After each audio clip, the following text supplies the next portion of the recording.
This is Abby Betts from the Office of Career and Professional Development, here to talk to you about informational interviews. So there's a dysfunctional belief that if I comprehensively research the best data for all aspects of my plan, I'll be fine. And so we want you to reframe that to be, I should build prototypes to explore questions about my alternatives. So what does this mean? What are these prototypes in this example? Just things that you can test out so that you're not fully investing. So whether that's fully investing in a career or an internship or something that you're just not sure about yet. And so we want you to prototype or test out these options and alternatives before you fully dive in. We believe anything can be prototyped. You can really try anything out. There are so many different ways to prototype, and so it also allows you to imagine your future as if you're already living it. So if you wanted to be an astronaut, doing some kind of prototype to really allow you to get to feel what it's like to live that life so that you can have a better idea if that's the route for you. A prototype can be a conversation with an employer, a professor, or a stranger through an informational interview. So there are so many options and ways to prototype something without fully jumping in. So for the purpose of this video, we're talking about how to prototype an informational interview. So this is trying out something by hearing someone's story. You're going to talk to someone who's doing and living whatever it is that you're contemplating, or maybe they have real life experience and expertise in an area that you have questions about.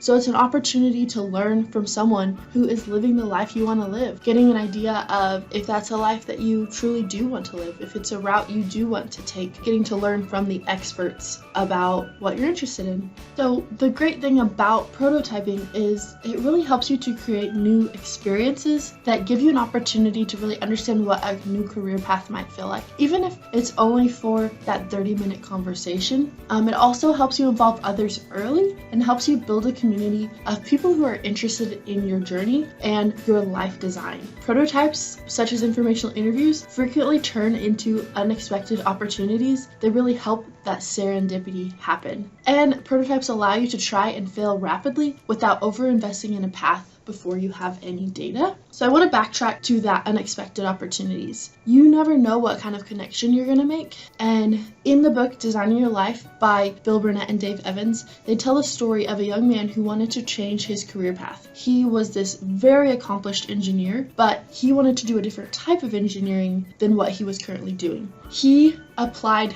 to hundreds of jobs. He was doing all of the work. He was doing, building and targeting his resume, sending it out, doing all of that, and nothing was happening. He did not get a single interview. This man who has all these credentials, this experience, he wasn't getting callbacks. And so Bill and Dave had a coaching appointment with him, and they encouraged him to do informational interviews. They call it a life design interview. And in that, he learned to have these conversations with professionals who were doing what he wanted to do in companies he was interested in working for. And I'm going to talk more about this in a little bit, but he didn't frame it as, I want to talk to you because I want to get a job. And so I'll go more into that in a minute. But he was having these conversations, building these relationships, and just establishing his network. He ended up doing, I believe they said 47 informational interviews, which I know that's a lot, or actually it was 50 informational interviews, which led to 7 job interviews. And from that, he landed his dream job. He was able to get a position doing what he truly wanted to do. And this was through informational interviews, which led to that serendipity. It led to meeting the right people at the right time that led to the right position. What goes into an informational interview? So we're going to talk about the before, during, and after.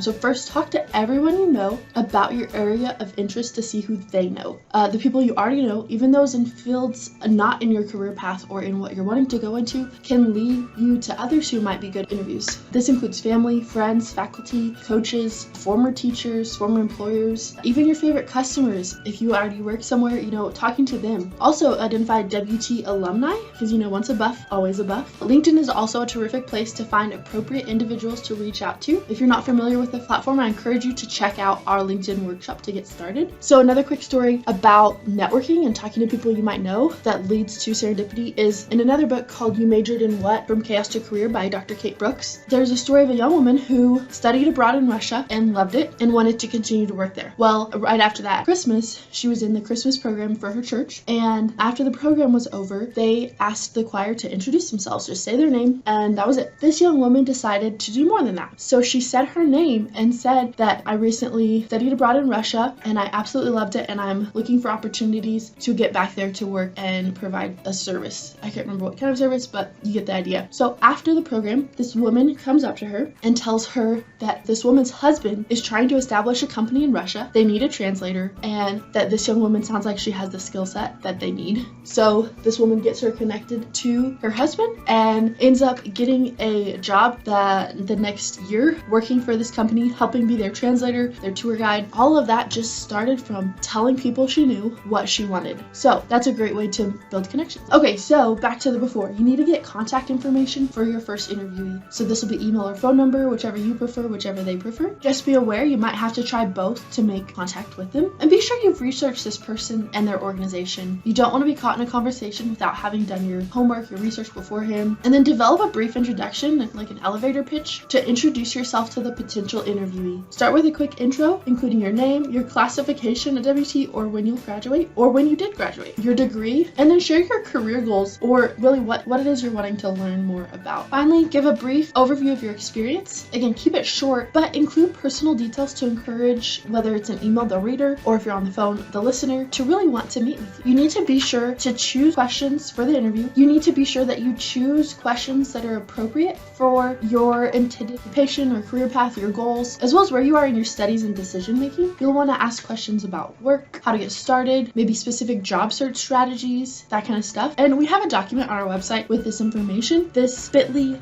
or QR code can take you there so that you can find those questions. Next, you need to make the contact. So whether it's email or phone, get in touch with them. Let them know how you got their name. So example, my professor, Dr. Jim Johnson, gave me your name. If you're calling, be sure that they have time to talk to you right now. And make sure to emphasize that you're only looking for information. You are not looking for a job. It is all about information. That's why sometimes this is called a career conversation instead of an informational interview, because we don't want to provide the wrong conception, provide a misconception of what you're looking for. And then also have your calendar ready so that you can schedule a mutually convenient time with them. Think about a 20 to 30 minute appointment at a later time. And don't expect the person you're calling to be able to talk right then. But also be ready to ask your questions in case they say it's a good time for them right then. For example, you might call and say, "Hi, my name is Abby Betts. I'm a junior majoring in broadcast journalism at West Texas A&M University. As part of my career development, I have been researching occupations of interest, and I'm most interested in exploring work as an investigative journalist. Would you be willing to meet with me to answer a few questions about the work that you do? I'd love to buy you a cup of coffee. What would be a good day and time for you to meet with me for about 30 minutes? So then you also need to ask them what format works best for them. If they're close, ask if they're comfortable with in-person Zoom or a phone call. If they're far away, consider Zoom or just that phone call. Zoom is always nice, or some other video streaming tool, because you can get so much more from body language, facial expressions, that kind of stuff. Be respectful of their time. Arrive on time. You might even arrive 15 minutes early, and keep track so you don't go over the amount of time that you set with them. If you told them 30 minutes, keep it to 30 minutes. If they want to go over, leave that up to them. So I would suggest when you're scheduling, give yourself a bumper on both sides so that if it goes over, you can keep the conversation going, but don't expect them to stay longer simply because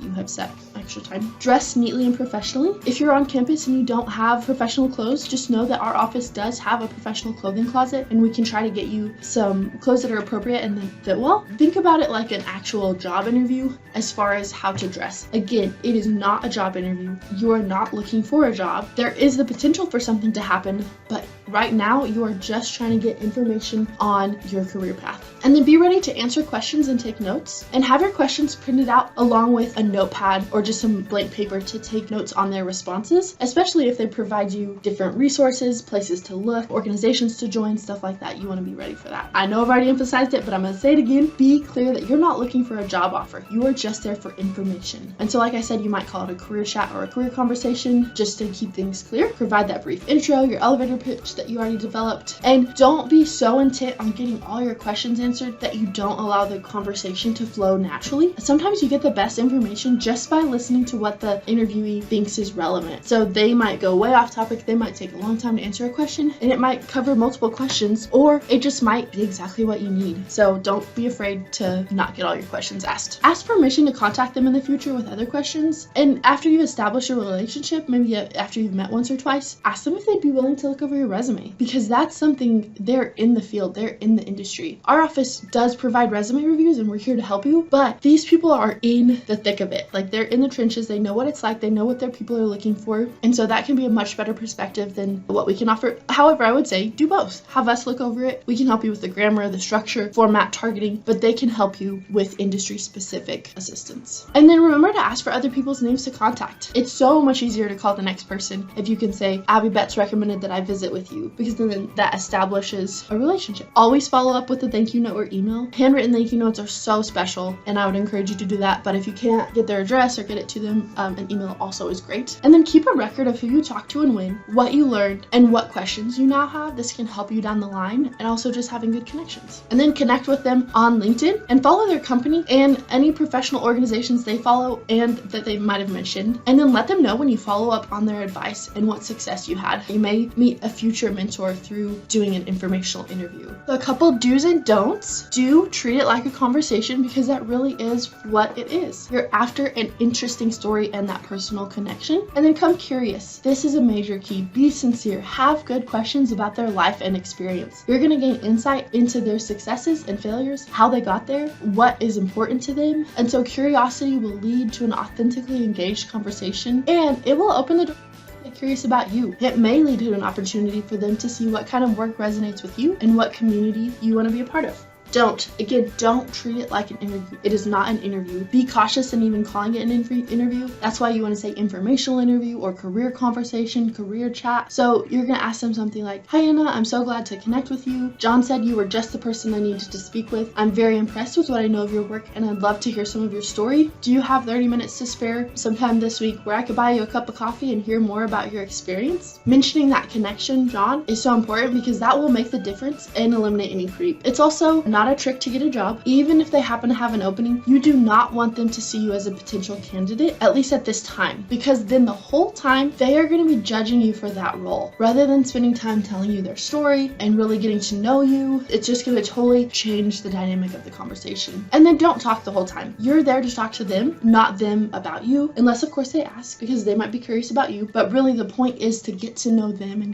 get to know their story. So now what? I encourage you to do it. Try it out. Jump in. Do an informational interview. Find a professional to talk to. You can ask your professors for help. Visit LinkedIn to stalk some people and find some connections. I also encourage you to visit our website for more information on informational interviews, and visit with us. We would love to assist you with this, whether that's developing questions if the ones online don't work, or you want some more targeted ones. We can totally help develop some with you. We can also help you find someone, maybe an alumni to talk to, or just in general an employer. Whatever assistance you need, please let us know. You can schedule an appointment and handshake for career coaching or job search help, and we would love to help you get connected to do an informational interview. If you have any questions, please feel free to shoot me an email. There is my email address right there, abetts@wtamu.edu, and I would be so glad to assist you, and I hope that this is helpful as you are learning more about informational interviews and how you can conduct them. Thanks for your time.